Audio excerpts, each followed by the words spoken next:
So yun mga kapogi, magkakabit nga pala tayo ng master brake dito kay Red. Yan. So ayon sa mga nagturo sa atin, maliwan lang daw ito gawin. Kasi first time ko itong gagawin, hindi ko alam kung kakayanin ko. Pero ayon naman sa mga nagturo sa atin, yan, salamat nga pala kay Idol Joven Laurel yan. Kaya isa sa nagturo sa atin, kay Kabatang, Batang Ginumbang yan. And Moto Kalikot yan. Susubukan natin kung kaya natin itong gawin yan. Let's go!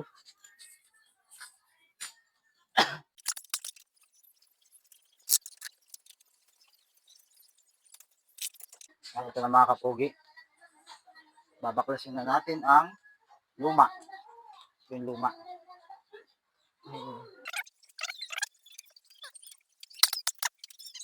So yung mga kapogi, natanggal na natin yung luma. Siyempre, ipapalit na natin yung bago. Yan. At ito na mga kapogi. Ito na yung bago. Kailangan ay ikabit natin ang sakto. Ang tanong. Sakto kaya ito? Ba sakto din?